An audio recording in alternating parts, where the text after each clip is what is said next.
Il n'y a pas un système de check en plus avec les Américains. Ils ne sont pas complètement dépendants sur ce sujet-là.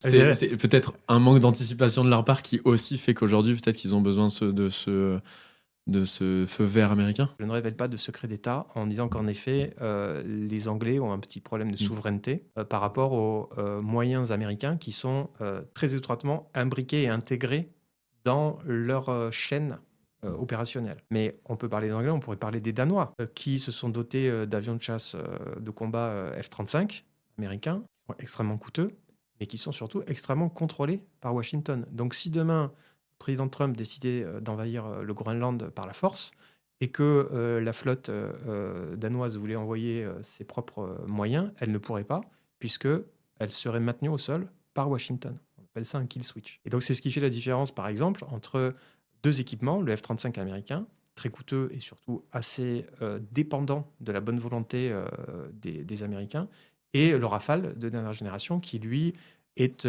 plus polyvalent, et surtout qui permet justement de mener donc tout un tas de missions et de manière autonome par ses employeurs. En fait, si vous voulez faire voler votre Rafale, indien, qatari, émirati ou égyptien, vous n'avez pas besoin des Français. Les Français vont vous aider pour former potentiellement certains de vos pilotes à votre demande lorsque vous êtes client.